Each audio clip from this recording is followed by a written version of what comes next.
A ver, como el sector de la hostelería, efectivamente, tanto la hostelería como incluso te lo extiendo a la hotelería, efectivamente hay una carencia de personal cualificado en el sector, ¿vale?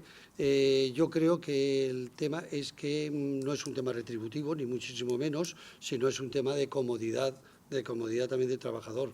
Entendemos que en los establecimientos de restauración como la de hotelería, pues las jornadas se trabaja fin de semana, se trabaja turnos de noche, se trabaja turnos partidos y no quizás sea el más sitio. Es un tema muy vocacional siempre trabajar en hoteles y en restauración.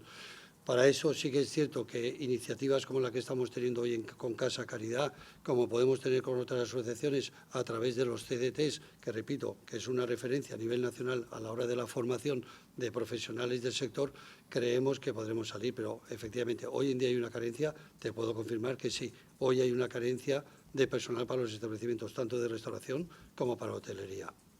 Pero siempre nos estamos reinventando, por lo tanto, seguro que saldremos, más o menos saldremos.